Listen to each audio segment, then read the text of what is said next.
Hello, Vol Nation. Welcome to another episode of Believe in Tennessee Football. I'm your host, as always, Kyler Curvison. Join us, Reed Bacon.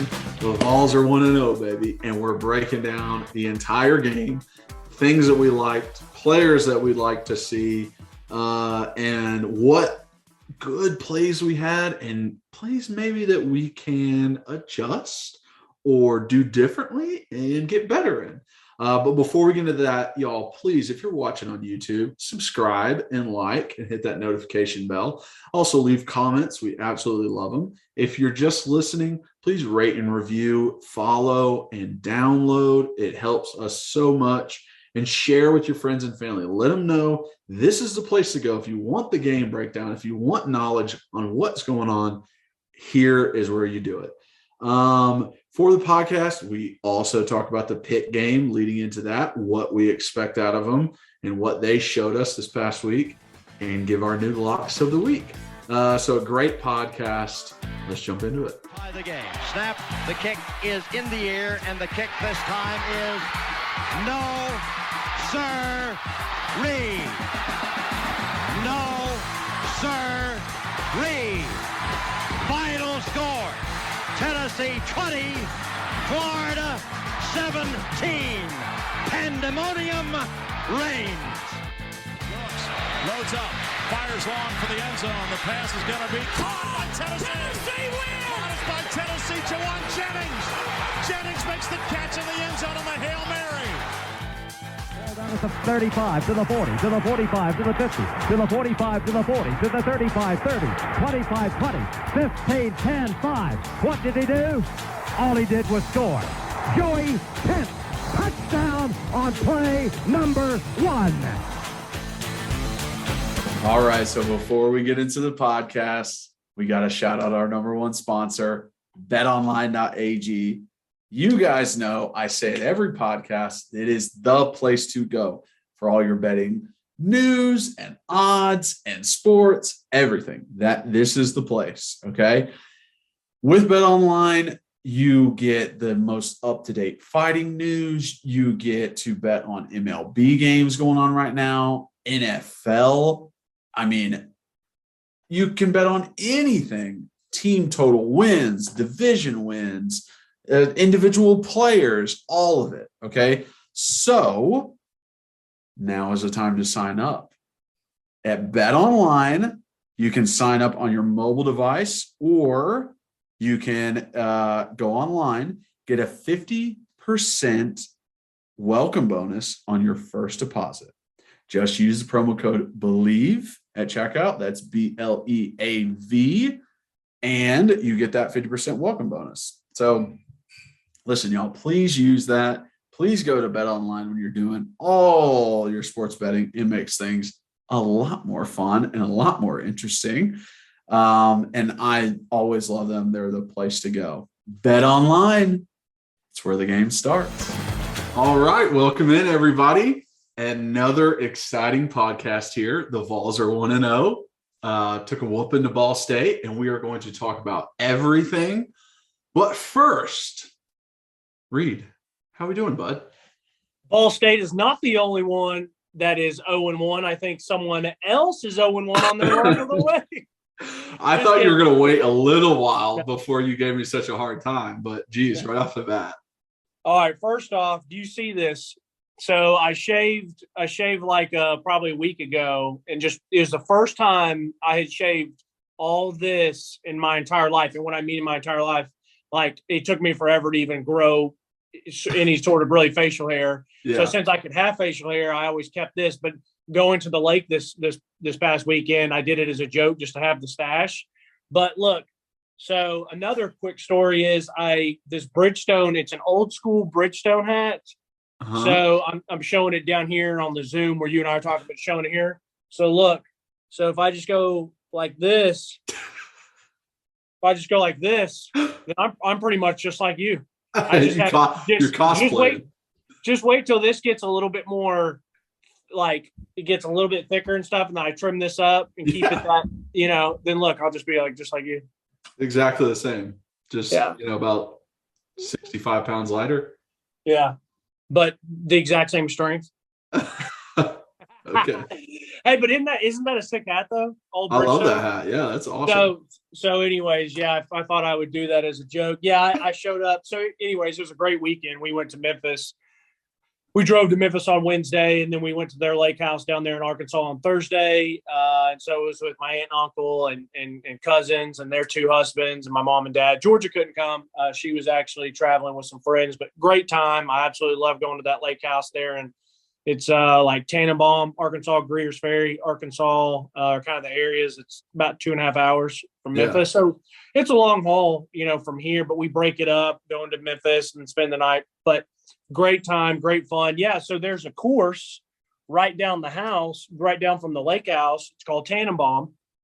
And it's a fun course. It's kind of near and dear to my heart because it's not a great course, but we go there and play and it's fun, enjoyable. Well, so we started to get a little bit of rain right as we were making the turn. So we pulled into the cart barn and there's this guy there. He's an older guy named Harold.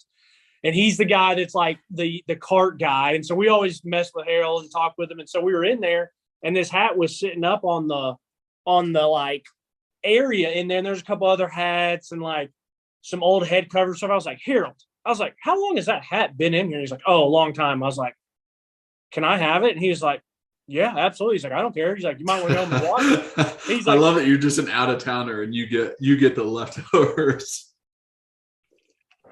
Well, I saw the hat and I just loved it. And he was like, you might want to wash it. It's been there a while. And it was pretty dirty and like older. So I definitely threw that bad boy in the wash. Like that's why it looks like perfectly clean now. It looks great. But yeah.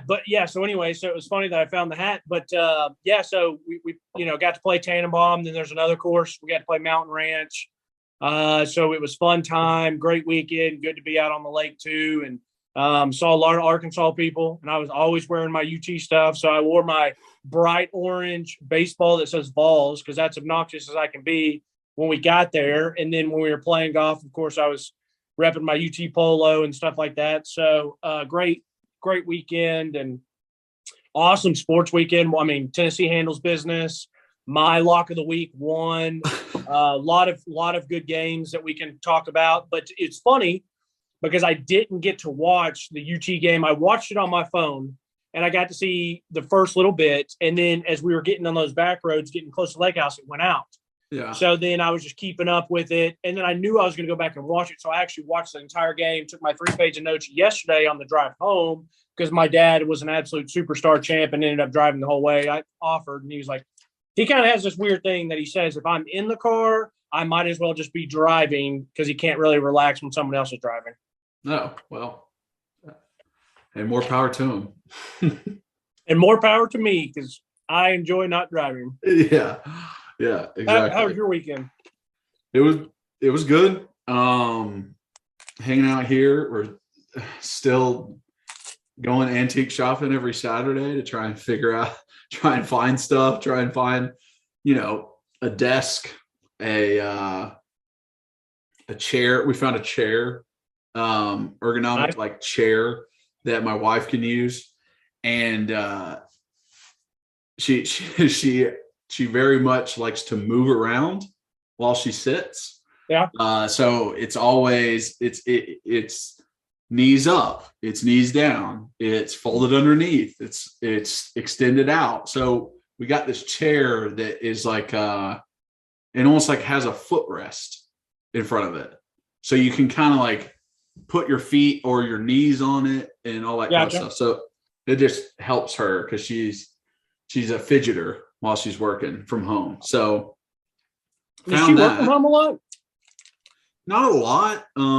But there's times where she just gets tired of like sitting in the office, and she knows if she has something here, she can just like drive home and then work the last 2 hours of the day. Yeah. Okay. Yeah. So that's a great thing for Nashville traffic, by the way. Oh, exactly. Because once it hits 4:45, you're screwed. Mm-hmm. Screwed. Big time. But I had a great weekend because, and honestly, like it might not be that great for the guys playing on Thursdays, but it was awesome for me because it was like got it out of the way, and then like Friday, Saturday, Sunday, I was just like, oh, my team's already won. I'm not even thinking about that. Like I'm not even worried about that anymore. I can just watch these games freely and root for who I want to root for too. I said that same thing actually when I was driving in the car. It was pretty crazy. I mean, sitting there. So we're in Central Time, which was great. So the game's starting at 6:00 there, or whatever. And so, it was 7:00 Eastern, 6:00. Yeah, it was 6:00. Right? Yeah. So it was like 5:45 in the car. I'm like, holy crap, we got football in 15 minutes. So I was like, as we're driving to the lake house, and so it was super exciting. I was like, wow, it's actually here. And yeah, I love the Thursday night, like kind of almost get that anxiousness out of the way. And then, like you said, if you win, handle business, and the rest of the weekend's just gambling and, enjoying it, not worrying about it. Yeah, it's awesome. I loved it, honestly. So I'm very excited to hear your thoughts on the game. And basically, I'll just say this real quick before you handle it. I was happy that I wasn't there. If I had been in town, I would have gone, but it looked like it was great weather, which is fantastic. Looked like another good crowd. Shocker. Tennessee has great fans. Yeah, shock. And so it looked like it was a great night to start the season off. So those are my quick takeaways that I was happy to see. I want to hear what you have. I thought it was awesome. I agree with you with what you said. We do have amazing fans, and it makes it, even though we're playing Ball State, everyone showed up. Everyone wanted to be there. Everyone wanted to be at the first game. Everyone wanted to support these guys.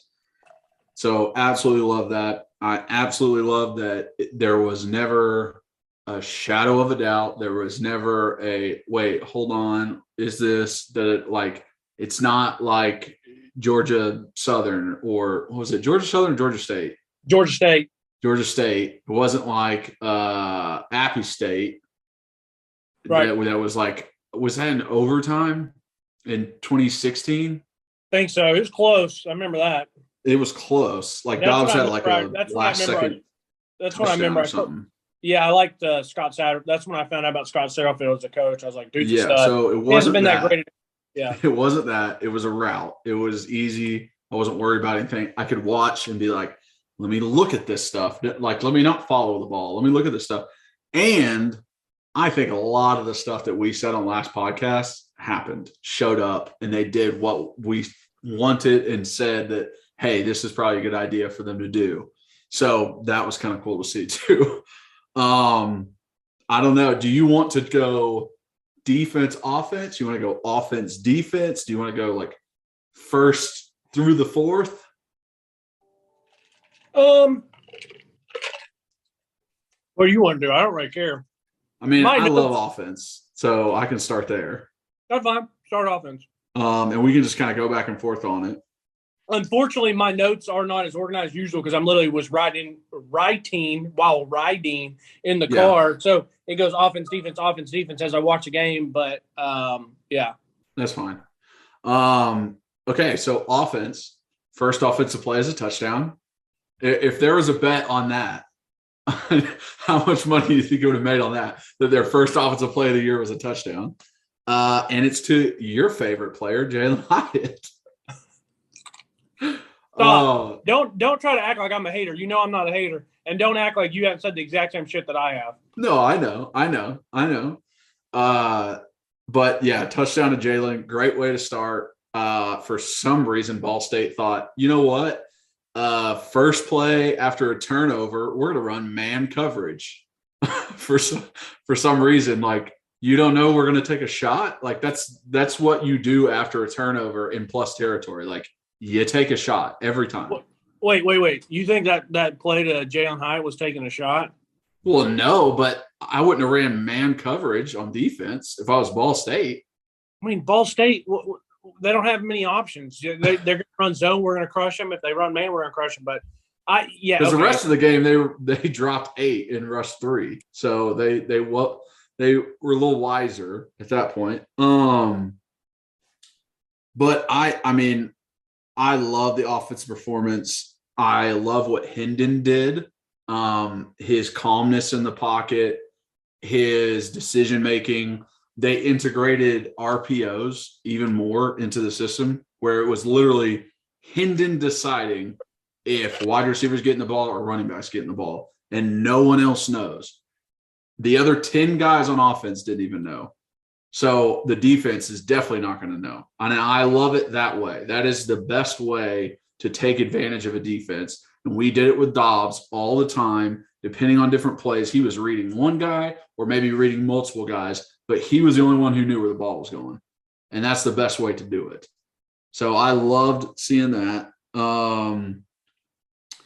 I think I thought it was funny that, like, you know, we talked about, like, I don't want to see Hendon run the ball at all. Even if he does have the opportunity, he better slide. And that's what he did. Whenever he did have the opportunity, it was an open field, he slid. And we said, maybe you can do it on the goal line when you have 1 or 2 yards. And that's exactly what he did. So it would just lined up exactly what we said. And I'm trying to think of just other broad things before I get into the specifics. And I think there was one drive that I just thought was like our most impressive drive. And it was about Hold on. Don't say it. Let me see if we have the exact same one. Okay. I won't say it. First drive. But how did you feel overall offensively before we get into like specific kind of stuff? What was your favorite drive, the first drive out of halftime? No. Okay. I thought that was the case because we just ran it right down their throats. Yeah, that was a good one. I'm not going to lie. So my overall for offense, it was kind of weird because it's a new year, but I felt like I was watching the exact same team as last year in a way. Which is not a bad thing. You know, that's not a bad thing at all. It's just kind of weird, I think, because my expectations are different by a little bit this year. Yeah. You know, I'm not sitting here saying 10 wins or anything like that, but I do have some expectations of, you know, last year I said 6-6. I think this year I said 8 wins, 9 wins. And I said a potential for 10 wins with a bowl win. But it's so weird to me because, like, I think we're going to beat Pitt. I still feel that. Like, I have buddies that are freaking out now about the Florida game. Like, after they saw that, like, I still think we're going to beat Florida. Like, I do too. You know, like, I think Utah kind of got screwed on some of those touchdowns. And, like, I thought they moved the ball really well. I still trust us against AR-15 because I think he's the only thing they have. It's at home. Like, I will be very surprised. Yeah, I can't say very. I cannot say very because it still is Florida. It's still a big game. But, like, I'm going to be a little surprised, if we lose that game. Yeah. Like, you and I are going that game. And one of my other buddies is going with us. Like, if we leave that game and we've lost, like, I'm going to be pretty surprised if we're walking out of that game looking at each other like, WTF, what just happened? So it's like I'm watching the same team as last year in a way, but then they're different. But yet I have different expectations for them. You know, offensively, I didn't take a ton of it for me. Like, I'm more like, all right, let's get to Pitt. Let's see what we got going on. I mean, yeah. First off, Cedric Tillman, I think everyone knows how good he is, but I think it's even opened my eyes a little bit more to how good he really, really is. Like, he truly can be an absolute dominant receiver. Yeah. Because I just watch him and his hands are so good. Like, the catch that he made that was still out of bounds, that wasn't a touchdown, was freaking phenomenal. I mean, the guy his hands, he's so good. So I kind of want to see – he needs another 2. Like, last year we had 3 good ones with VJ, Javonte Payton, and Cedric. And then Cedric kind of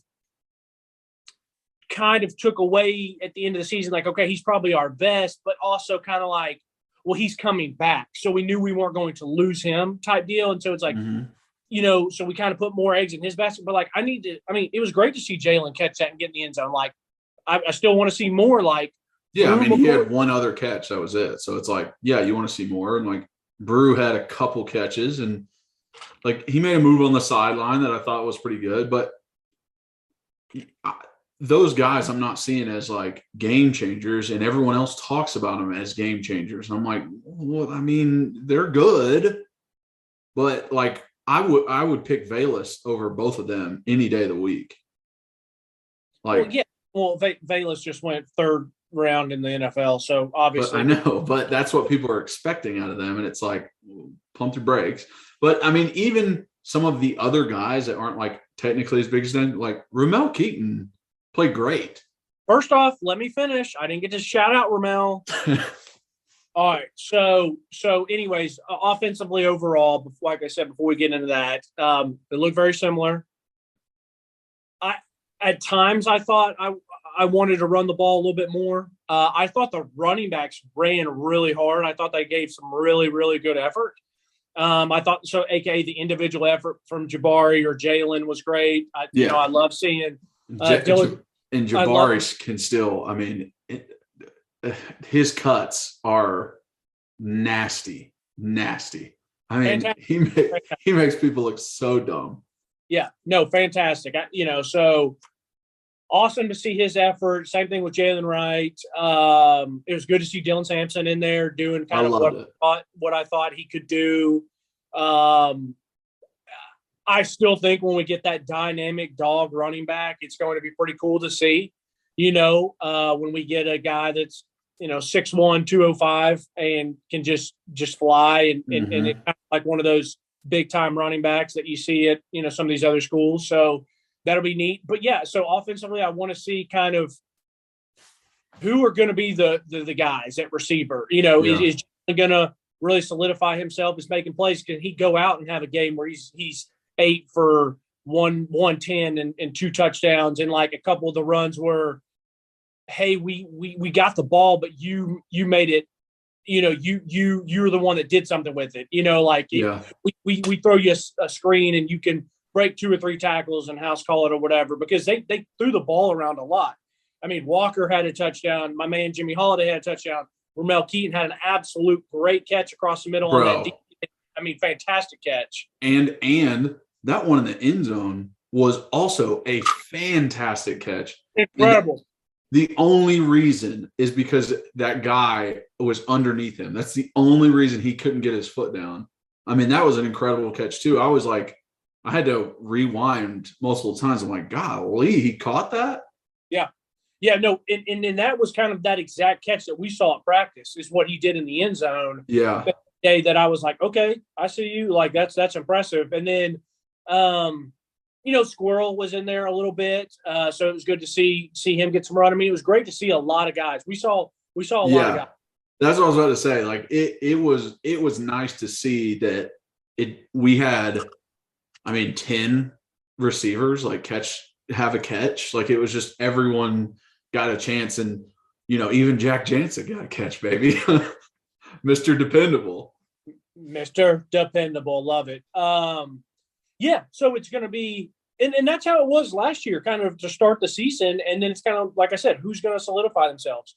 Who's going to be the Javonte Payton that takes the top off the defense at Alabama or Florida or the house call against Kentucky? Who's going to be, kind of like Cedric Tillman going up and just mossing folks? Who's going to be the next VJ that gets a quick slant and house calls it? That's what we're going to find out in these next probably 3 to 4 weeks. I think Pitt will tell us a lot.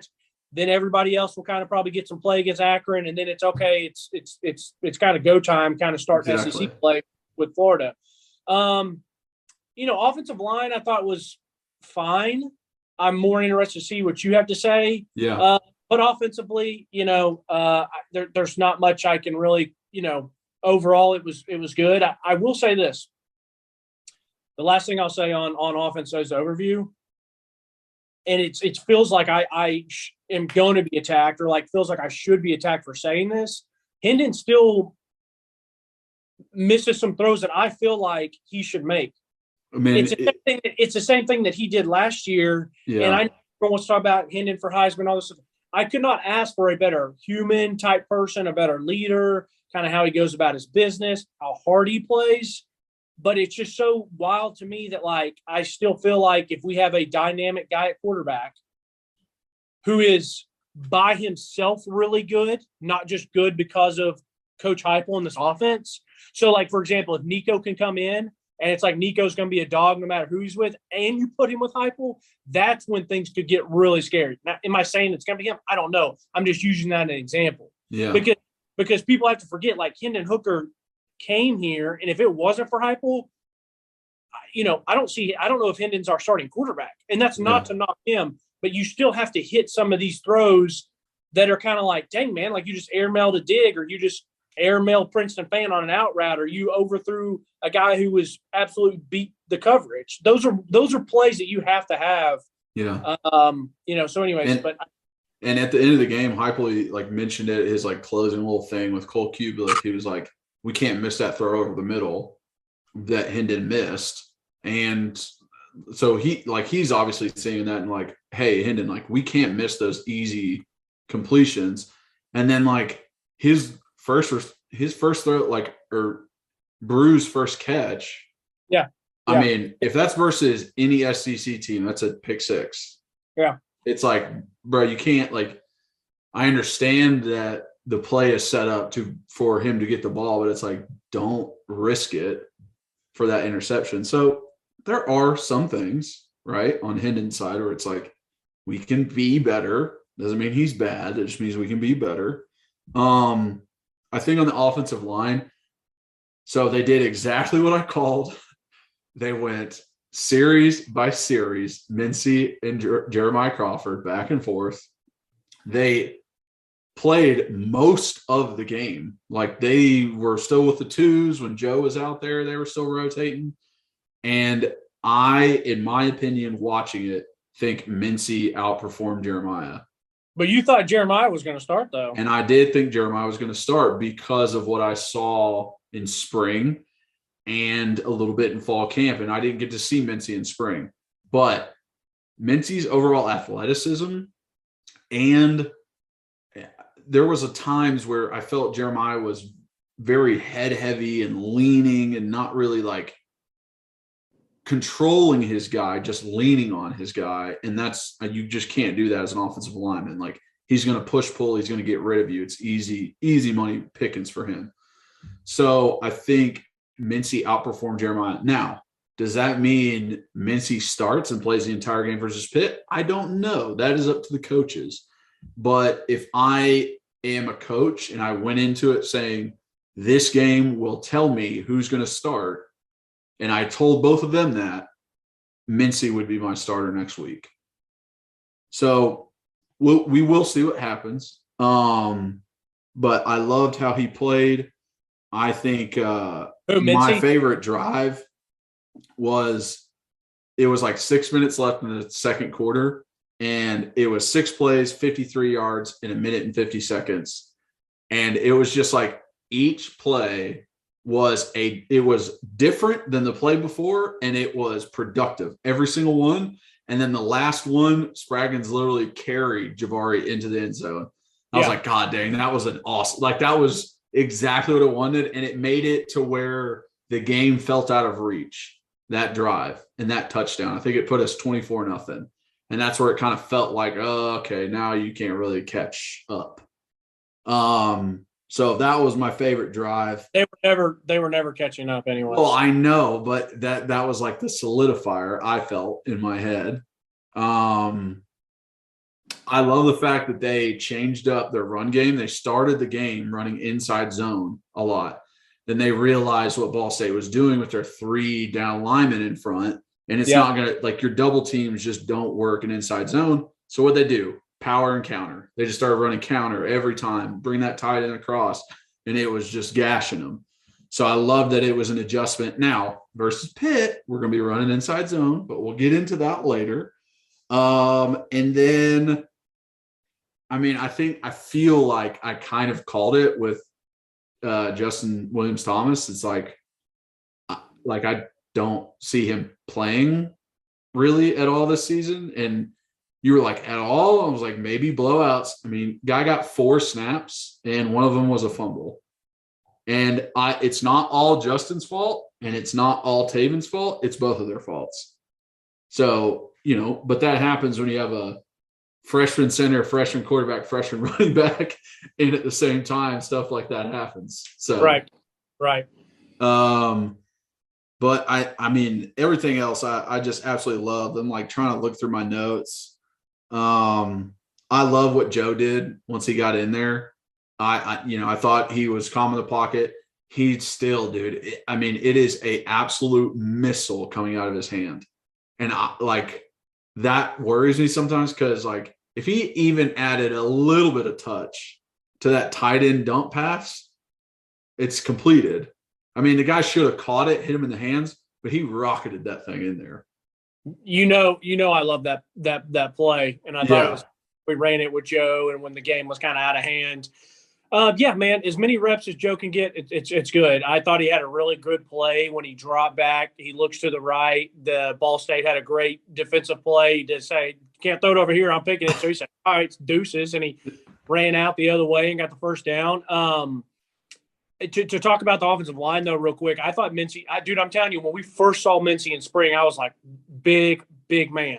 Yeah, so, like, he just wasn't practicing when we went. No, right. And then we went in fall, and he's big man, moves well. So I was like, I wasn't surprised that he – yeah. I wasn't surprised by how he played. I do think that he'll be our starter moving forward based on what I saw. Like I said, I didn't in-depthly watch the offensive line as much as you did. I watched Cooper because I said I was going to watch. Matter of fact, I thought Cooper had some pretty good plays. I thought he had couple good pulls. I thought – yeah, I like those plays. Yeah, I do too. I thought Mincy had a couple good pulls. I love Javonte, absolutely cleaning dude out when he came over to help, when he carried Jabari in. I love our man Jerome. I know he got a penalty on it, but he finished the play and he put that guy's dick in the third. I like that. Like, yeah. I'm fine with that. Yeah, I'm not upset by it. I mean, I literally just saw Jerome with that big ass smile through his face mask. I was like, hell yeah, bud. Like, yeah, exactly. you know, Buddy was saying bullshit before that. You know, he's like talking shit to him and all that kind of stuff. So he was just like, hey, I gotta get him back for some of this. And I mean, Darnell's little Oscar award, like his acting job was incredible. I loved that also. What funny. It was funny. And he said on Twitter, the guy, like a couple plays before, like tried to literally just rip his ankle and like try and roll his ankle and leg over. And he put a video out like from film.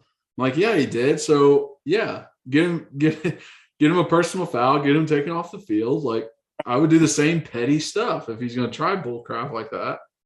Well, you know what? It's smart. Get him in a penalty in that way compared to trying to turn his ankle or whatever. You know what I mean? So that was smart. But yeah, no, I mean, I'm just so fired up to see how the offensive line plays against Pitt, and really excited to see how they do against Florida. I think we should be able to run the ball against Florida based on what I thought that Utah was able to do. Oh yeah.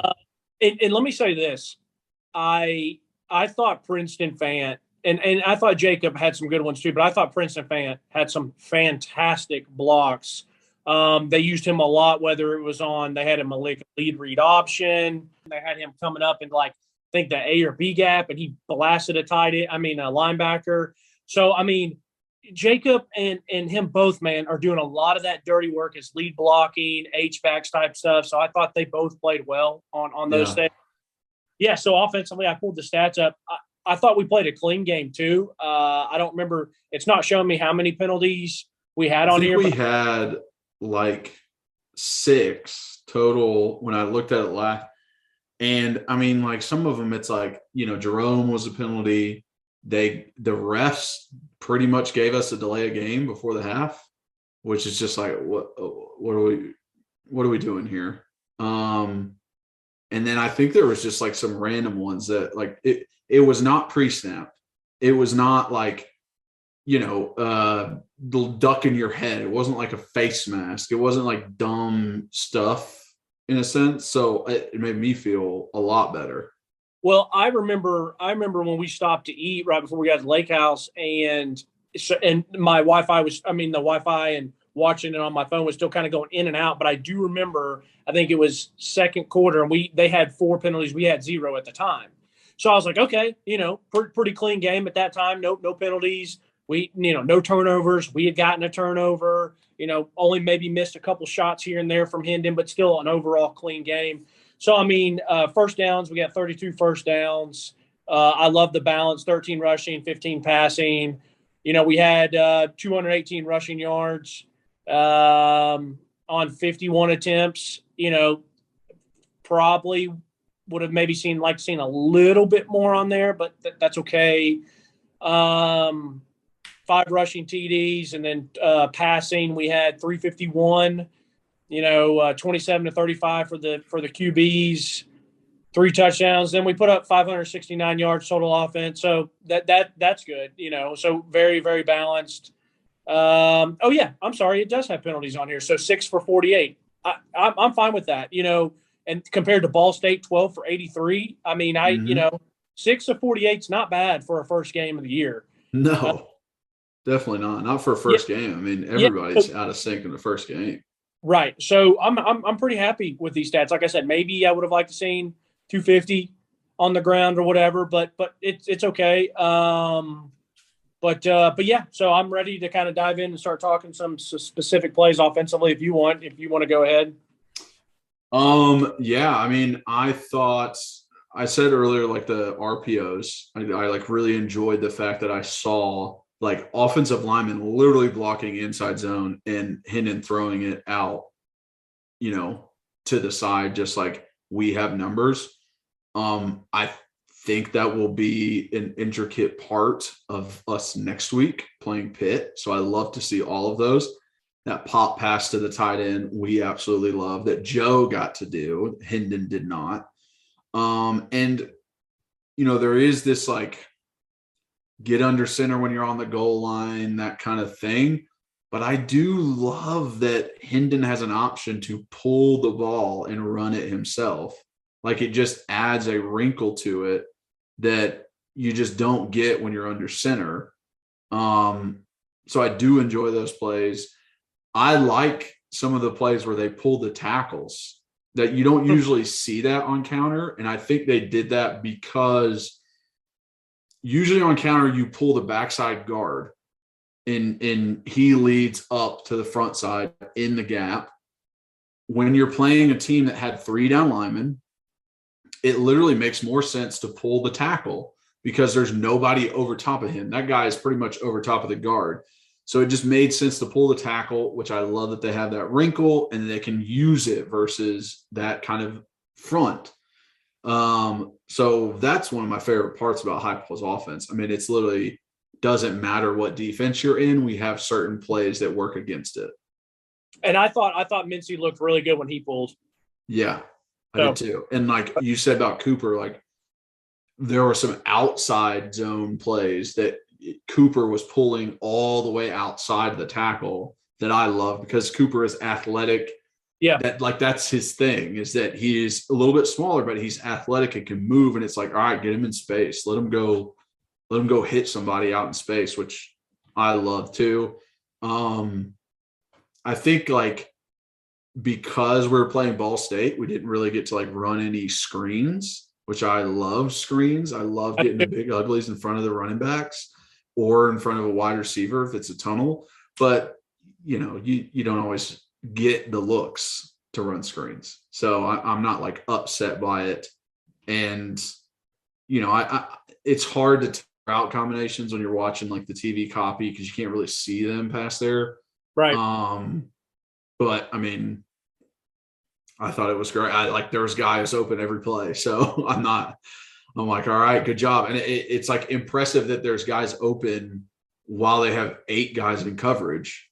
Like that's finding the zones. That's finding that little area in that spot and take advantage of whatever they show you.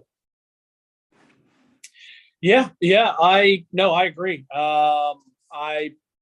I love some of the route combinations. I thought a lot of them were just the same thing, kind of over and over. And if they work, it works. So are you going to go into do you have any specific plays like you said offensively that you were kind of talking about? Or I wouldn't say specifically, no. I just don't worry. I got it covered. Okay. Yeah. Let me hear it.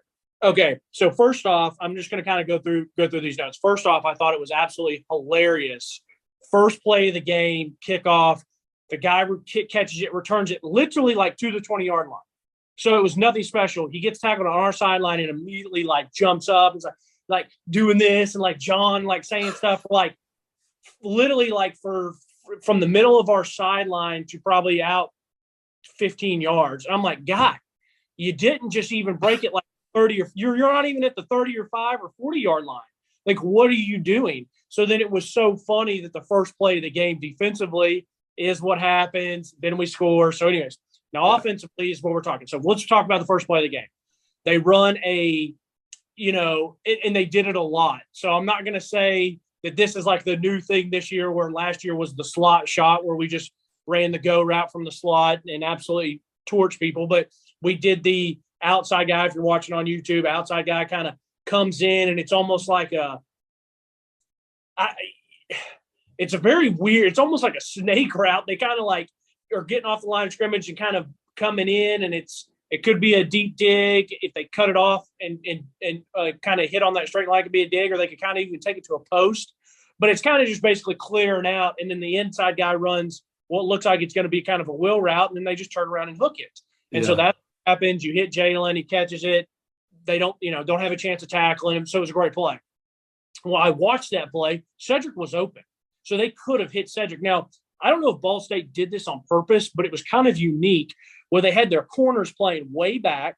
Mm-hmm. So, like, inside corner almost looked like he was a safety kind of trying to play man coverage, but then their safeties kind of right at the snap, like kind of ran up to like 10 yards. And I'm like, I kind of like that because it worked out to take away our kind of those deep digs. Yeah. But then I'm like, well, if we just run a post, then they're screwed basically. Because it's Cedric or whoever the outside guy is going to get that corner on his hip, and then there's no safety help. But it was just kind of neat, kind of how it looked, because at that time we did run a dig, and it was kind of like, oh, well, he can't throw that. Anyways, they complete it. Well, they keep going back to that. So I thought it was kind of funny because in like I think it was the second possession, we do the exact same thing. And this time they go to Cedric on the slant, on the dig. Then later in the game, they do the exact same route combination again, and they throw it to Jalen, and it did hit his hands, and it looked like he could have caught it, but it was good coverage, and he dropped it. But I was thinking, I was like, and they probably do this, but I kind of wish they would do kind of like the read option for receivers. And if people don't know what that is as a receiver, when I played receiver, there was times where it's like, okay, Reed, if you take off, you got a guy in front of you, you're in the slot, you take off, and he looks like he's head up over you. But then as you start running a drag route or whatever, you realize he's not in man, he's not following you. Then you can sit it down because you realize it's zone. So you kind of are reading the defense while you're running around.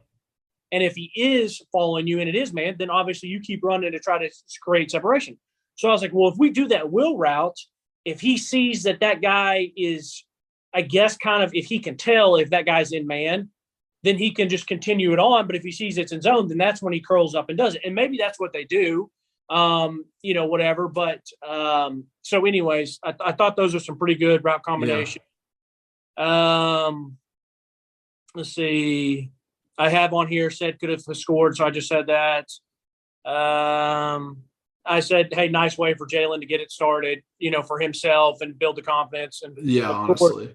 And of course gets all the fans fired up and excited and stuff. I'll be excited when I see him kind of quote unquote take over a game if he has the opportunity. Yeah. Let's see. A lot of these are some defensive stuff. So, you keep looking, but Jalen, celebrate with your teammates.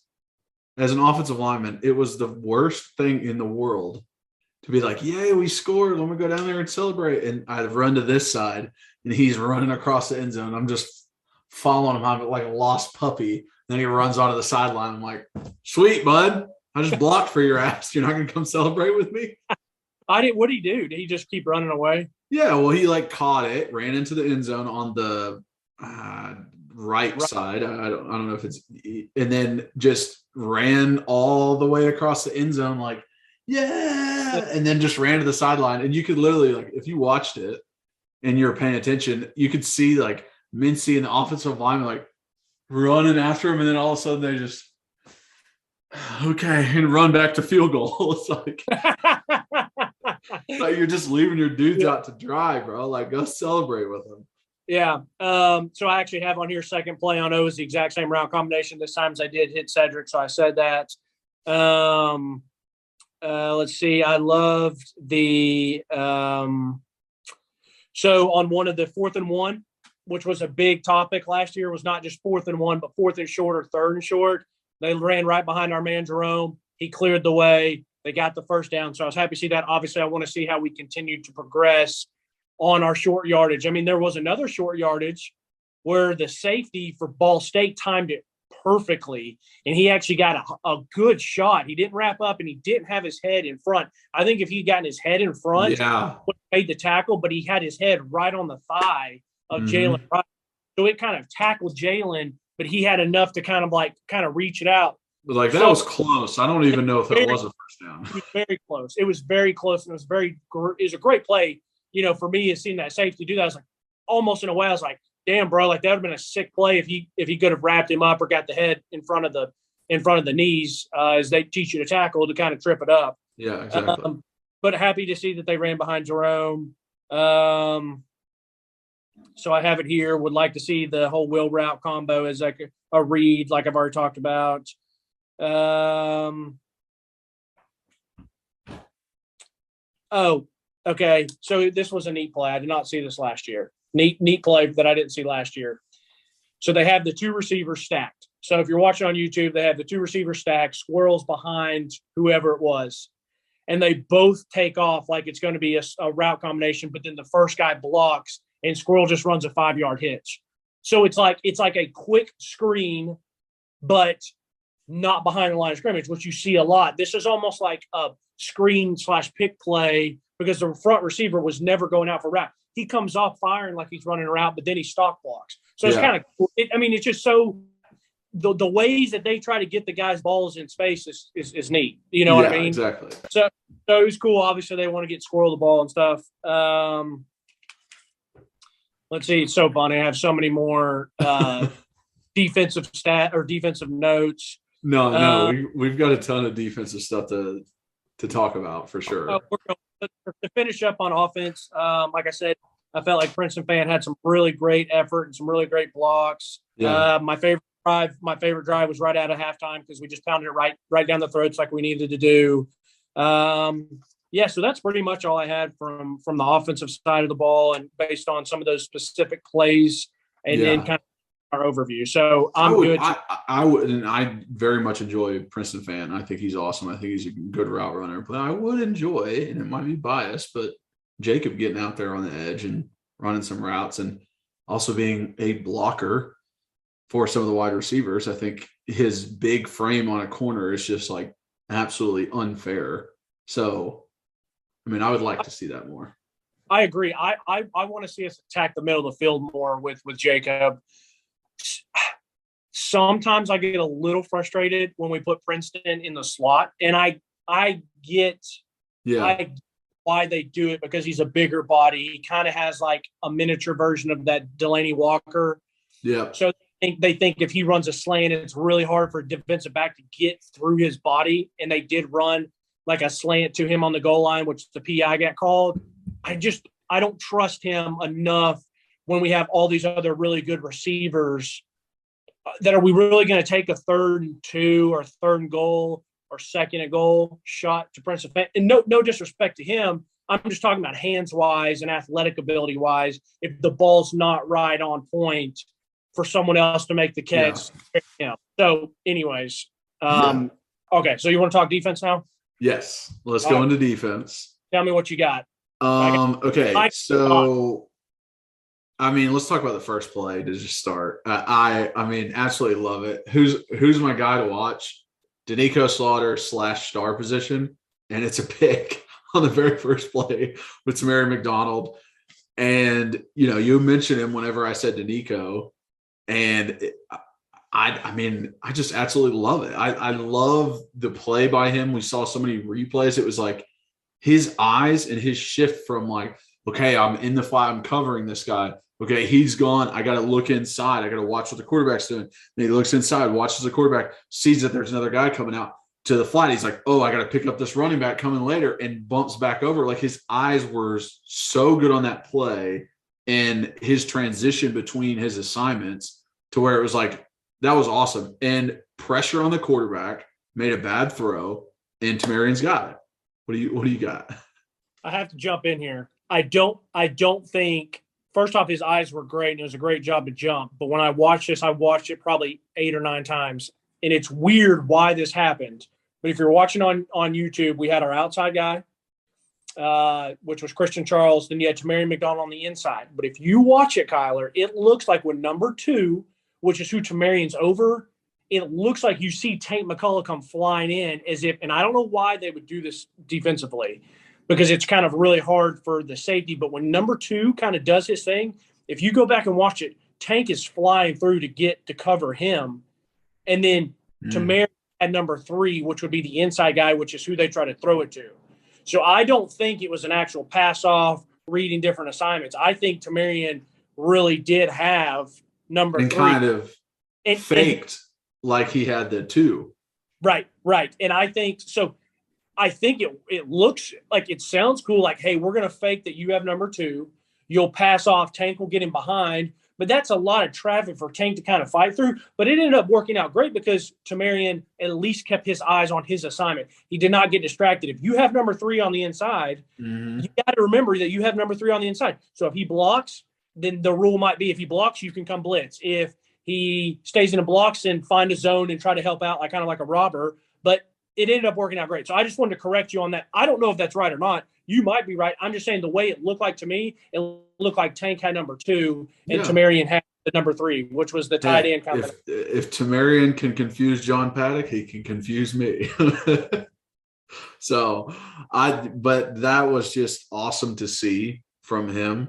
And I do want to talk about the 0 sacks thing.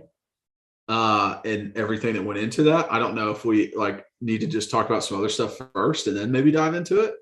But I definitely have a reason for why we had 0 sacks. So everyone go ahead, dive into it. Let's go. So everyone can be calm.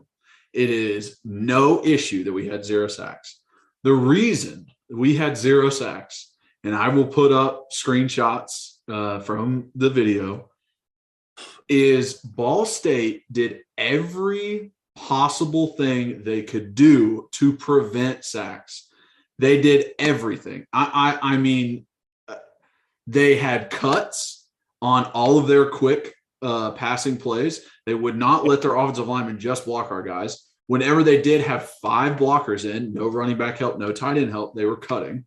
They had bunch formations constantly. They brought the wide receivers in close. They brought tight ends. They brought running backs up on the edge to add a buffer for those tackles versus our elite defensive ends. They had multiple plays where 6 or 7 guys were blocking, and it wasn't just 5 versus 4 on the defensive line.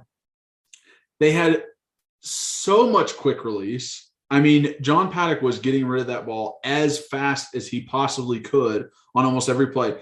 Even his downfield throws, he was off his back foot.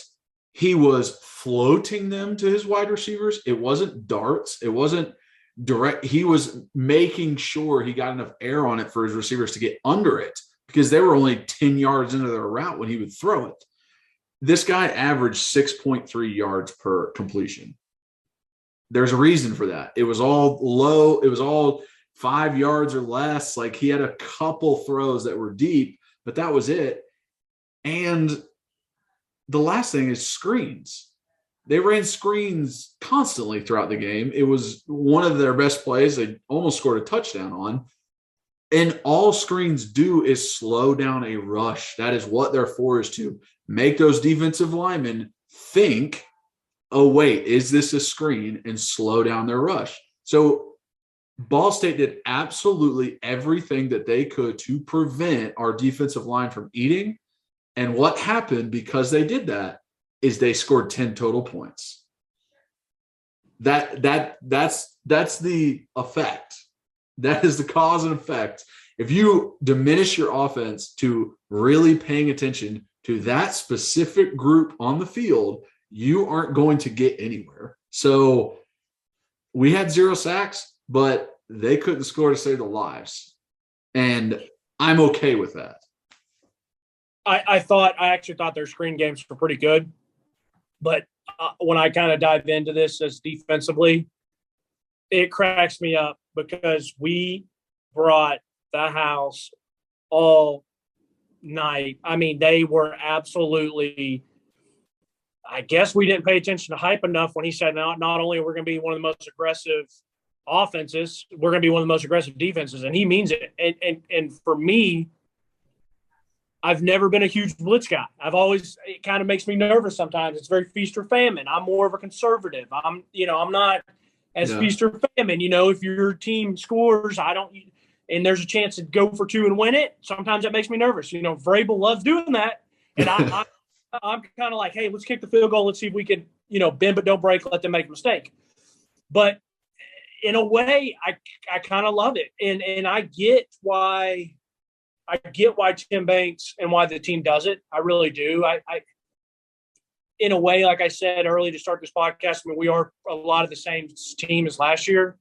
And I think we have good talent. I don't think it's great, And so it's not like we have the people to get a rush with 4, like you said, you wanted to see. But yeah, I'm not necessarily concerned about the no sacks because we still had good pressure. He was thrown off his back foot quite a few times, and he got hit as he threw quite a few times too. Yes. So yeah. Is there anything else overall defense that you kind of want to touch on or anything? I did think there were times, and I don't want to turn this into an issue. I'm not saying that it is an issue, but I did think there were times I saw Tank, I saw Haddon, I saw Burrell just legit diving, just duck their head, not even look where they're going, and dive. And I'm like, okay, you made that tackle there, but you hit Anthony Richardson's legs like that. He's going to keep going. And you're going to want to tackle him like that because he's 50 pounds heavier than you. But it's like you can't – at least if you want to go for his legs, go for his legs, but keep your head up and throw your arms too. Because if you just throw your shoulder, you're literally just diminishing your surface area of tackling. So that – and I don't want to make it an issue. I thought Haddon's interception was awesome. I thought his ability to follow his guy, then he literally had to spin all the way back around to find the ball. I thought that was great play by him, and almost like sneaking up on that coverage, which I love. I think we got lucky on that screen that I think they should have actually scored. It was wide open. Their screen game was actually really good. So that I think that's good though. It's like, you know what? It didn't actually hurt us in the game, but God, is it going to be a good teaching point when they get into film? And they're like, you think Pitt's going to watch this and not try and take advantage of screen games? Look how many screens they ran, Austin, how much success they had. And dude, that number 33, I like that. I like that running back. He's a beast now. He's a big old boy. He'll run through people, jumped over Burrell. I was very much impressed by him, just for a Ball State kid. But they showed like an old picture of him on the broadcast when he was growing up. The kid was 9 and jacked. Yeah. He had traps and shoulders and holding the alligator. I'm like, who is this kid? But you can't say he was jacked, but it's funny. I noticed that too at that age. I was like, he's already got the round in his shoulder. Yeah. It goes into the definition of the tricep with the traps. And so, yeah, a guy like that who is 6 foot, 225 with 7% body fat, that's really hard work, but that's also great genetics, Yeah. And by the way, if you wanted to pass those genetics on over my way, I would have very much appreciated it. Yeah, exactly. Very much appreciate that. But yeah, he ran hard. And Kyler, I couldn't agree with you more about the DBs and the tackling. Okay. Good. I didn't want to act. I didn't want it to be me overreacting because I always get upset at DBs and they're tackling because I feel like it's they're not concerned about the tackle. They're concerned about making a hit.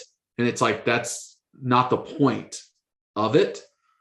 So I just didn't want to be down in the dumps Kyler over here, but I'm glad you agree with me on that. Yeah. I'm getting into that when I go over my defensive stuff. Do you have anything else on? I would say the touchdown they actually scored, their offensive lineman was offsides, which was funny. I don't think we've heard anything about Juwan Mitchell yet and what's going on. I mean, you can look it up on your computer right now, but we didn't see him, which I don't know if it's discipline. I don't know if it's injury, and it's just like, don't play versus Ball State, so you're ready for Pitt. But it's not like Aaron Beasley did horrible. I mean, I tweeted when the game first started, I was like, this guy might have 20 tackles today because, like, he was everywhere. And I thought at the end of the game, rotating in some of our defensive guys, like Elijah, I actually got to see him. Like, once we started, Joe, and we started rotating in twos, Elijah was like the main defensive tackle. He had one drive where he's in the whole drive. And I was like, oh, what's happening? What's happening? I guarantee he went over to the sideline. Rodney Gardner was like, hey, do you ever want to freaking play? Because I'm going to need to see more out of you. Because the next drive, he started throwing dudes around. And he woke up and, like, making tackles in the backfield, chasing after the ball, making tackles downfield. I was like, okay, Elijah, like, that is it, man. That's what all Tennessee has been waiting for. Ever since you got recruited here, ever since that video of you dunking went out, this is what we've been waiting for, is for you to show up. And there was that glimpse. So it, like, gives me a little bit of hope going forward. I'm not going to say, like, hey, he's going to be, the next Matthew Butler, but it gives me a little bit. Just since you've talked about it, or since you're just now talking about it, and before I dive into everything, I mean, it was kind of disappointing for me that we didn't see Elijah until that late in the game. Like, he's a junior, like, he's been in the program I don't know if he's a junior, redshirt, sophomore, whatever. He's been in the program for 3 years, but, like, I thought we would see more. So I'm just kind of put him to that point now where, like, I'm not expecting anything from him. Like, I'm not going to be, oh, maybe they were saving him, or maybe this, that, and it. Like, no, like, they're going to play the best players. And, like, I don't expect anything from him this season now, that if he wasn't, he's going to have to do something that changes my mind to be like, okay, he can really, really help us defensively. So that's just me. Because this is Ball State. So right. And I even thought that he would be like a number 2 rotation, but it was like, you had Dominic, you had Garland, you had Bailey that were really in there playing a good amount. Hell, a guy I mentioned, DeJoun Terry, who actually had 2 pretty good plays. I didn't see him until kind of later, into the first, maybe second. Like, I thought it took a little while for him to get rotated in. So, like I said, Bailey and Garland must have just had better camps, and the coaches feel better about them. And to be alongside Big Amari, and a couple of those, they had Amari, Garland, and Tyler Barron, and then they were bringing Byron Young and Aaron Beasley off the edge. And so, I'll be honest with you. I think we're going to see a ton of screens from Pitt, and I think we're going to see a ton of screens from Florida. Yeah. And that's kind of what you have to live with, is that, like I said, that feast or famine on being that aggressive. I'm going to be honest. I thought Aaron Beasley played a hell of a game. I did too. I thought he was coming off the edge well.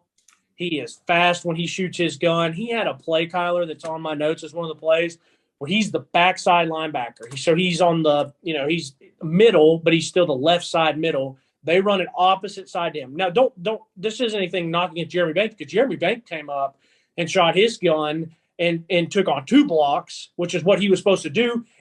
But the fact that Aaron Beasley, they tried to reach him with the center. I think he gets over top of the center and still makes the tackle 10 yards, 15 yards down the line, on the line of scrimmage as the backside linebacker, and fighting over block, was super impressive. And so, like, then he had a couple good pops where he's just not there, just making a tackle, like where he's bringing it and it's a good tackle and a good hit. Mm-hmm. So I thought he played a well of a game. I thought Jeremy Banks didn't have a bunch of production, but he was still flying around, throwing his nose in there. I think that if they continue some of this blitzing, I thought it was kind of cool how they kind of you almost had like your 3 down linemen plus Byron Young on one side. And then you had your two middle linebacker looking, but then they just basically would walk down the other backer and let them blitz. And so it was almost like a 5-man front with one linebacker. And it was kind of let Jeremy roam. And then obviously it doesn't look as drastic as that because you have Tamarian or Wesley, who are the star. So they're kind of closer to the line of scrimmage, maybe even a safety's up a little bit. So it doesn't look like, oh my gosh, we only have one guy in the middle of the field. But yeah, I thought Aaron Peasley played really well. Defensive backs, I thought the defensive backs were flying around great. Mm-hmm. But you're not Eric. Like there's like a rule, like if you're going to tackle that way, you better make the tackle. So like if you're Eric Berry, like, okay, Eric Berry can get away with coming in and just throwing a shoulder and a head in somebody and trying to decapitate them, or also coming in like that low and chopping someone's legs out. But that's because he earned that. He's good at that. Like, yeah. He also measures it to where like he understands, hey, I have the sideline to help me. No, Sean Marino can't cut anywhere. He's got to run right into me. He's actually paying attention to someone else so I can throw my shoulder into him. It's like when he tackled Tim Tebow and like everybody slowed it down like his last year, Tim Tebow was 50 pounds heavier than him and he went shoulder and wrapped. Like it's like Eric chose his moments to really like lay the wood and lay his shoulder into people where it was the appropriate time. When he knew that he needed to wrap up, he wrapped up. He was a smart defensive back too. It's not just, skills. Well, and what I'm trying to say is it's not necessarily a kill shot. I'm not talking about which is so fucking impressive that he had a kill shot on a guy running towards him with the ball already in hand. This isn't one of those where a receiver's coming, not looking at you, and right when he catches it, you blast him. I mean, that's an easy kill shot. So Eric Berry's he's a special. He's awesome, as we all know. But I'm talking about even the tackles where you get like here's a perfect example. They run a little play action and then the quarterback kind of starts rolling right and they get the tight end to do a little stock block and then he releases and it's a little out route and they kind of throw the little dump. You see it all the time and the tight end catches it and has a chance to turn upfield at after catching it on 5 yards, and you see safeties and corners come in all the time and slide in, chop them out right around the thigh or the knee, and they go tumbling down. Great tackle. I love that shit as a defensive back. But it's like, I'm talking about stuff like that. Like Eric Berry got away with coming up and flying and just maybe not even bringing hands because he got him to the ground. If you're a guy that does that, you better damn well better make sure you get him to the ground if you don't bring arms and hands. If you just run in there and throw that shoulder and head in there, well, if it's a good tight end or a good H-back or whatever, and they break that tackle and go for another 10 yards, like, that's it. You had your one shot. Like, bring arms next time. And so it's really funny. I always said this. So when I started at Catholic, I wanted to, kill shot and try to take people's heads off. I was so nervous of missing a tackle that I completely focused more on good breakdown and wrapping up. So it was like, we had Tyler Williamson on our team, who was basically the second coming of Sean Taylor in high school, where like you could go watch his highlight tape and he just hit after hit after hit. I mean, whether all carriers or receivers, he absolutely was taking kids' heads off. I didn't have the balls to do that because I was like, I'm too nervous to miss a tackle. I'm not trying to give up, but like Tyler had that equity built up, and he was really good at it. So it's always funny. I always joke and say when I stopped playing or I was in practice or even just like out in the backyard, like backyard football and all this stuff, that's when I would be like, all right, I'm going to go try to murder someone because if I miss a tackle, it doesn't matter. It does not. So, but I'm happy you said that because I love the energy and effort and how they were flying around. But you're so right. Like all of them, whether it was Kamal Haddon, whether it was Warren Burrell, Tank, Trey. Warren got hurt. Christian Charles, whether it was all those guys that I'm naming, they each one of them had at least one good hit and good tackle in the game. But each one of those also had a play where they came flying in head down and like wasn't seeing what they were hitting. And that shit is going to burn you at some point if you have bad habits. So I'm right there with you. And I don't know if that's a teaching point. where Willie Martinez like start wrapping up, where like he gives these guys a little bit of freedom to kind of go in there reckless. Because like I said, the effort and the want to and they're none of them were afraid to hit or tackle. So like it was not that, it was just like they're going in and not wrapping up, and that's going to come back to hurt at some point. So, you know, defensively overall though, before I start getting into plays, since we're talking about DVs, Kamal Hadden's my favorite defensive back. I think he's the best defensive back we have. I'm just going to say, like, last year I was impressed with him when he played. This year I'm impressed with it. He didn't start, which was surprising to me. I thought that he was absolutely going to start this year, but the guy he's a gamer because he makes plays. Like last year he had the punch out at Bama. He always comes up with an interception. That interception he had, people are like, oh, he looked like he was beat. He was hit pocket. Now, if it was a better throw, maybe he could have gotten beat over the top, but he baited him. He picked it off. I think he plays with so much. He's that, like I said last year multiple times, he's that corner that, like, even if you do beat him, it's not going to affect him. That dude's got so much confidence. He's coming right back, and he is going to punch a ball out, or he is going to get an interception, or he is going to hit your, knock you out. And so I just personally, from what I've seen, I think he's the best defensive back we have. I love Tamari McDonald. I love Wesley Walker. I thought Wesley had some really good plays. There's a play that I have written down in my notes. They brought Wesley. He was playing the star position. He was on the wide side of the field. And not only did they bring the outside linebacker on a blitz, but they brought Wesley on a blitz. And he timed it up as best as he could to not show it. Now, Ball State ended up completing it because it was a wide throw, and our corner was playing way back because we were obviously bringing a blitz, so they don't want to give up anything super easy. But it was like a 10-yard hitch route that they completed. But, like, Wesley Walker almost made it. Like, he got the hit. He almost got the sack, and he was coming from, like, I kid you not, like 30 yards away. So how fast he got there and stuff. So I enjoyed him. Like I said, Christian Charles, I thought, played well. I know people get a little upset with with Warren Burrell. I thought Warren Burrell had a fine game. I thought he played okay. Thought Byron Young looked awesome. I thought you talk about specific plays like Joshua Joseph's like showing up, batting the ball down. I have it. Yes. And we talked about, I talked to some of the offensive linemen. They were like, he is going to be an issue. And that play didn't happen at the end of the fourth quarter.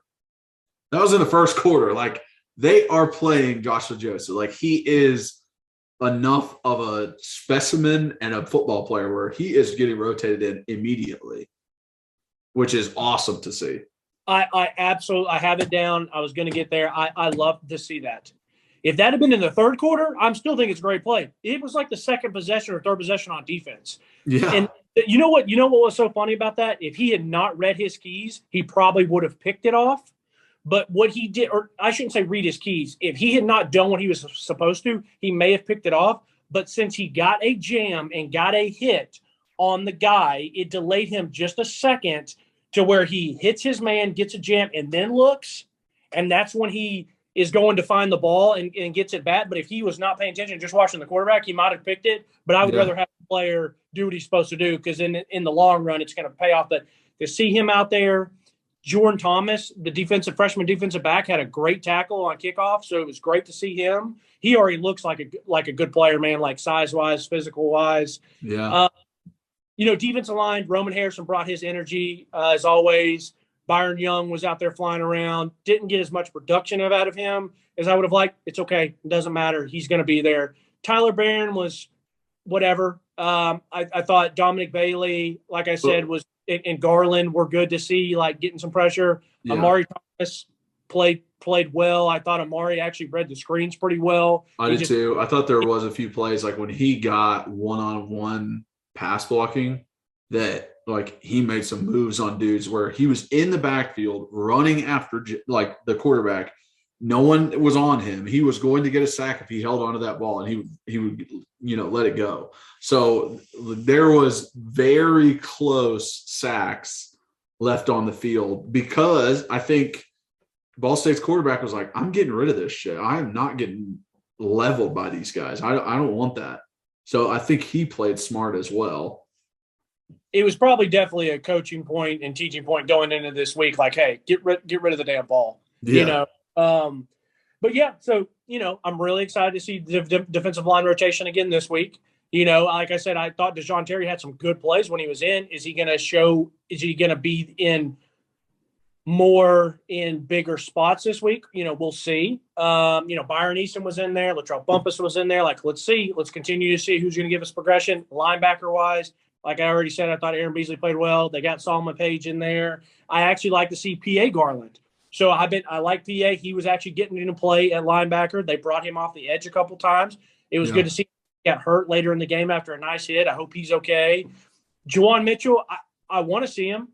We talked to him at practice. He said he felt great, said he was super healthy. Now that obviously there was still a week or 2 weeks left in camp, and you don't know what happens. I don't know. I hope to see him. I think I heard Hype say something yesterday, like we're just going to evaluate him and see how he goes. I mean, I really want him on the field because I think he's a talent upgrade, even though I'm not going to, you can't hear anyone else preach more about Aaron Beasley than I was. So, so defensively, I'll just jump into a couple plays and then. Yeah, go ahead. I mean, I kind of pointed out the ones I saw already. So go ahead. Okay. And then we'll jump into our locks of the week and stuff like that. And Pitt. And maybe talk a little bit about Pitt. So I already said I loved our defense pre-snap and how I explained how they brought the middle linebacker to the other outside to kind of have that 5-1 front. I already mentioned how they had Tank has taken number 2 and Tamarian McDonald take number 3, ended up working out. This isn't a specific play, but once again, Kyler, this year, I just feel like our team gets so freaking fired up for each other. And I love that. That is a huge effing deal when you see Tamarian McDonald get a pick and some of the most excited people for him are his competition that are trying, and I love to see that because then the competitor in you wants, you want to be the starter. But if you're not, you keep working hard, you keep practicing because you never know what something's going to happen. You get your opportunity, but you're still genuinely happy. And I feel like this team is genuinely happy for each other. So I just had that in my notes. I forgot to mention that. I said on here, I love Jordan Thomas on kickoff. I was happy to see Garland, Barron, Amari, Beasley on the edge. And I put all 3 of them because all 3 of them, were having some time coming off the edge. Beasley flying around, really nice play on the 1st and 10 with 11:55 to go. How he scraped over the top, that's the one I was talking about. Where he scraped on the other side, and Warren Burrell came up and was flying up too. Besides, talking about Double J, Joshua Jovis, Elijah Herring was in there. I always get it confused. Elijah's the one that's there now. I'm sorry. Yes. So Elijah was in there. He was getting some run on defense. Great to see that. As a true freshman, that's big time.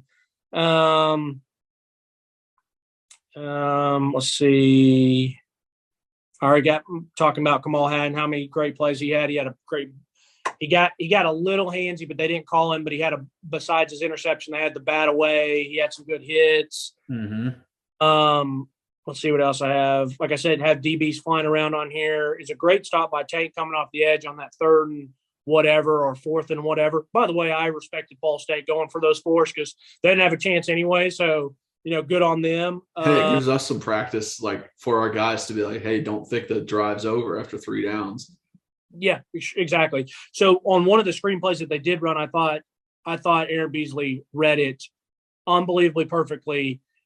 Not only does he read it, because he was in a way, kind of if it got past him, it was going to have a chance to go for another 10, 15, maybe before someone else is there. But he gets through traffic, which is a absolute massive ability as a linebacker or as a safety to be able to wiggle your way through traffic and not get caught up in blockers. We know Aaron Beasley's not the biggest guy. So if he does get caught in traffic, he's pretty much out of the play. So, and it's not a manhood thing that he just doesn't run up there and blast a guard because he will do that. We've seen him do that in a run stop. But on a screenplay, you don't want to engage in those guys. So the fact that he fought through traffic, made a good tackle, and besides a good tackle, is a good hit. Mm-hmm. Good play with Ramel, come down with the deep dig, batted away. So Warren Burrell, great play on the 3rd and 10. It was man coverage. They run a guy. This play was unbelievable. So it's 3rd and 10. And if you're watching, remember what part of the game it was? I'll put it in here. It was 3rd and 10. I don't know. It might have been the second quarter. Okay. And it's they're in man and they're checking to see if we're in man, I guess, or it's one of the tricks that the offensive do. They'll run a man in motion to see if someone follows or if you bump. Well, we followed, and so they see that Warren Burrell's in man coverage. So if you're watching on YouTube, Warren Burrell's out here. They run the guy in motion. He follows. They bring him back out, and then they let the two in front of him kind of go out to try to clear, and they run their drag route. Warren Burrell comes all the way over top, fights through traffic. The guy catches it on the other side, and it looks like he has a chance to turn up and maybe get the first down. Warren Burrell comes down like a freaking missile, makes the tackle, but it was also a really good firm hit and stop it. And it was like, that's so impressive that you're in man coverage and you fought through all the traffic of all the different receivers, defensive backs, the linebackers dropping the coverage. And that not only was he there, but then he also makes the play and stops it short. Yeah. I had to give him a shout out on that because people don't understand how hard it is to play man and also have to be in trail man coverage when they're trying to basically pick you or get you caught up in all the nonsense. Exactly. Shocker that I have Roman Harrison brings the wood. That's what he does. He plays so hard. DT made a great stop at 7:40 in the second quarter. And then I talked about the Wesley Walker coming on that blitz from a mile of freaking way. But man, I think our DBs, I think our corners and our star position, they don't worry me. I like Tank and Trey, but like I said, they're a little bit above average. Their Madden ratings an 81, 82, and I think they need to get to 84, 85, 86. And it's just those little things. It's those little things of watching what you're hitting, wrapping up. You're not Eric Berry. That's okay. In high school, I wasn't Kyler Kerberson, so I played a game a little bit differently than just, you know what I mean? So. Yeah. My game was. You got to know who you are and you got to play your game. When they say in golf, just play your game. If you're not a long hitter, don't go out there and try to kill it. Stay in the fairway. Have good short. My game was get 1 yard at the backfield and stand there like this. Yeah, well, you're just wait for them to run into me and then grab them and fall. Yeah, your game was just recap. Yeah, wreck havoc, whatever. Your job was just to throw people around and get in the backfield. So that's right. Okay, let's before we get our locks of the week, let's jump into the Pitt game. Just kind of talking about it, what we see, what we think we're going to see, anything like that. I watched the Pitt versus West Virginia game, so I have some talking points on that. I think Pitt's main thing, they want to be that pro style offense. They want to run from under center. They want to get in the shotgun when they need to get in the shotgun and throw the ball around. But I think Slovis is actually a better passer than they give him credit for. It's like they want to run the ball so much. And I'm like, y'all, he's actually pretty good. And you guys had most of your success throwing the ball. Their one running back, Rodney Hammond, is incredible, number 6 for Pitt. So when he runs the ball, you got success. When the other guys do, there's nothing there. So I think and Pat Nardizzi said this, they're so concentrated on running the ball that it might even take away from their offensive production. I know you need to run the ball to pass the ball. You need to. But they had 25 pass to 35 run. It's like they want to run the ball way more than they want to pass. I think Slovis is a good quarterback. He does not have the legs like Kenny Pickett does. He can still run if he needs to, but he doesn't have the legs. West Virginia got 5 sacks on this Pitt offensive line. Even though Pitt's O-line has 5 returning starters, yeah, I think it was Slovis not really feeling comfortable to escape the pocket, not really be able to, and they got pressure up the middle on him, which is going to be so important for us. I'm trying to think based off the offense. I don't have much else for that. Defensively, on their defense, or linebacker number 7 is their captain. He flies around. He gets after it. He lays the wood. He also, I saw him on different plays call out what was about to happen and say, hey, it's going to be a run, and like understand the formations that West Virginia was in. So this guy watches film. He's smart. He's definitely someone we got to watch out for. But I also saw their linebackers over pursue a lot. And I don't know if that's a first game thing, just trying to get in the rhythm. Yeah, so fired up, you're just running. Yeah, you're just freaking going. But like I saw them over pursue a lot. And, that number 12 for West Virginia was able to cut it back and find the seam on the back side of everything. I think they have a very active rush.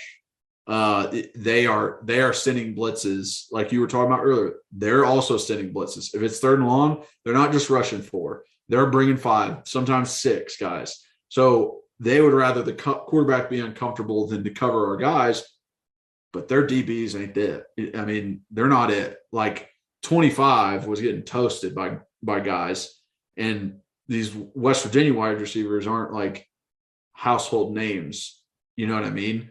So my thought process is Cedric Tillman, if they man up on Cedric, like he's going to have a freaking day, because that's what they were doing. They were manning up on a lot of these wide receivers. So I love that they would rather pressure than cover. They got 3 sacks on their own. So they were able to get to the quarterback. So if they're going to pressure like this, we need to take advantage by running screens, by running draws, by bringing in a bunch, blocking tight end. We need to take advantage of that kind of stuff since they are so active. And, I mean, West Virginia isn't ranked. They're not seen as like a really good team this year. And Pitt barely escaped. They couldn't stop them on defense. The only reason they won that game is because a ball bounced off the hands of a West Virginia wide receiver, literally his hands, and just luckily fell into the lap of a DB. That is the only reason Pitt won that game. So that makes me feel good about this game going forward, that it wasn't Pitt just being all out so much better than this West Virginia team. I mean, that was a battle, and Pitt barely got away with a victory there. Yeah, I got to watch a little bit of this game because we got there that night. Watched kind of the end of the UT game for a minute and sat down and watched it. I wish my uncle and I and my dad were cheering very hard for Pitt. We wanted Pitt to win. We want them to be ranked. We wanted, and obviously I don't like a team coming off of a bad loss, because that week of practice, they are going to be their ass is going to be handed to them. It's going to be super locked in. Let them get this emotional win. And I agree. I don't think West Virginia is very good at all. Like the fact that Pitt didn't kind of win this game by 14, 10, 17, and the fact they got gifted. If Buddy just catches, I mean, it was perfectly in his hands. If he catches that, West Virginia wins that game probably, or definitely should have won that game. So I think you're going to see offensively from us, I think you're going to see a lot of screens if they try to bring the house. If they don't double Cedric, I think he could have a field day. They don't really scare me, offensively. So, and like I said, I trust our defense. I think our defense is good. I don't think they're world beaters, but I still think we win this game. And I think the 2 keys for me, they're going to make me feel the most comfortable. Like I still think if we don't play our best game, that we still have a chance to win. But I think if we win the turnover margin, and say, so, hopefully we don't have any, but even if we have 1 and they have 3, I think they're screwed. And I think if we get up on them early, if we can jump out just at 10 or 14 like we did to them last year, or like we did to South Carolina, Missouri, everybody we played basically last year. I think that really will take them out of their game, and they're not going to have a Kenny Pickett back there as a leader of that team that can say, hey, guys, we're all good. One play at a time. Let's do this. I just think that if we can jump out on them early and win the turnover battle, then I think by game starts at 3:30, I think by 4:30, I'm feeling pretty good. 5 o'clock, I'm feeling pretty good. So, but I'm very excited. I want this game so bad. I want this game so bad because of what happened last year, because of Pat Nardgazy, because of it. We need it to continue this trajectory. And just the length, did you hear what they did? They tried to give us like 400 tickets up in like the 500 section. So we didn't buy. We just returned all of them, and we got like thousands and thousands of people going, and we just bought them all off like StubHub and stuff. So I think we're gonna have a great crowd. If like I said, if I wasn't going to Georgia or LSU, then I would have gone to Pitt. Yeah, I think we're gonna have a great crowd. I would say two more things about the game: inside zone on offense for us. It's going to kill their defense. They run that 4-down lineman. I think we're going to be able to get great double teams. The interior of our offensive line is our strength. And I think Eckler is going to be able to take advantage of their punt team. They had a blocked punt. West Virginia blocked a punt, and the guy was barely even trying to block the punt because they run this rugby style spread out. Eckler was able to take advantage last year of different teams. I think he has enough experience and enough knowledge and be like, I know exactly how we can confuse them and get a block punt out of this. And it's just all about timing. But I think if there is an opportunity for it, we're going to get it. So I'm excited about special teams too. And maybe if, D Williams comes back, I don't know what's going on with him either as our return guy. So looking forward to it. Would you like to jump into the lock of the week, Reed? Oh, yeah. Let's hear what you got, big boy, because you're behind me I got a lead on you so far for the season. I know. You got to lead on me. I will look at the exact spread right now. I am so confident in this pick that I didn't even look at spreads. I am almost guaranteeing that I win this one. And let me make sure.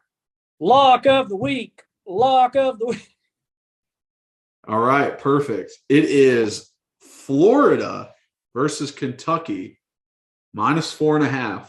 Florida is a favorite at -4.5. And I'm taking Kentucky. Oh, wow. I just started writing down UF. Okay. So I am taking Kentucky. The reason I'm taking Kentucky, Florida looked good versus Utah, and everyone's very nervous about it. Utah is the second best team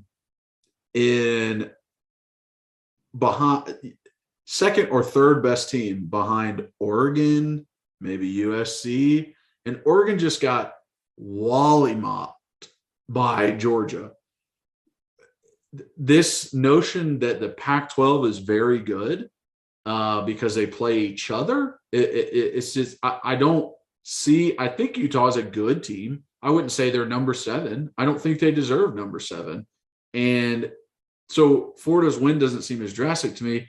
Also, Utah should have won that game.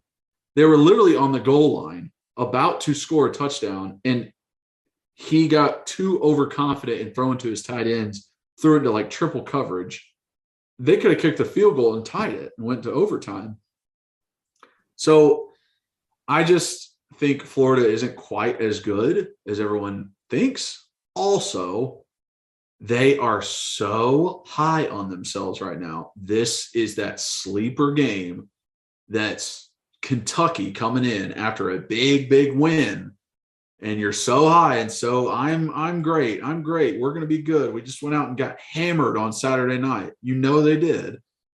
Kentucky's going to come in like, this is our game to prove that we're the number 2 team in the SEC East. That's what they want to prove.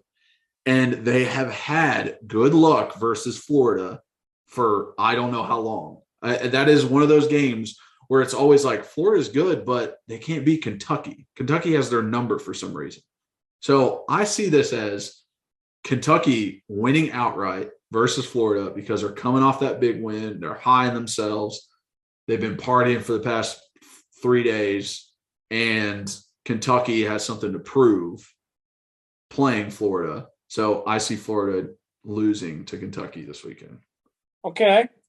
Do you want to are you taking Kentucky and the points, or are you taking Kentucky money line? Because if you take Kentucky, I am going to just take the points because I'm not very good better apparently, and I lost last week. That's okay. So what's the points? Did you say it's 4.5? Yeah, I see one at 4.5. Yeah, that might even jump. So we'll tell people that your lock of the week is Kentucky and the points. So I'm just going to take Kentucky and the points because it can change, because today's Tuesday and this could change. So if you can get Kentucky at 6 or 7 points, that's what Kyler's telling you. All right, so I'm going to put Kentucky plus the points. Now, Kyler, out of all of your rambling, remember in Billy Madison and all of that, first off, the number one thing that I think about that is, I didn't watch any of the Kentucky game. You can bet your ass that I was screen watching the Kentucky score against Miami of Ohio, because if they lost, I was going to just lose it and be so happy. And I was also watching that South Carolina Georgia State score, and it was pretty close. Yeah, how do you feel about your South Carolina loss pick? Listen, that's a long way away. It's first game of the year, but the number one thing you said and all of that, and I hear you out. The reason that I would do it is because, like you said, they're coming off of a high, and Kentucky always plays them well. I would stay personally. I'm staying away from this game because I do think Florida ends up winning because it's in the swamp.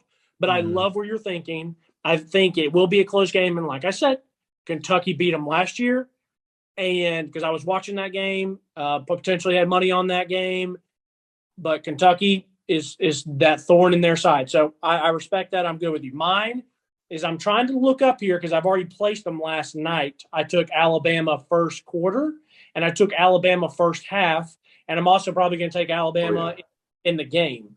But I'm using my phone as a Zoom, so I can't remember what I exactly got it at, and I can't find it on the website. But I had, like I said, I've already locked it in. I think first quarter was like 7 or 8 or 9, and then the half was like by like 10 or 11 or 12. So my lock of the week is Bama.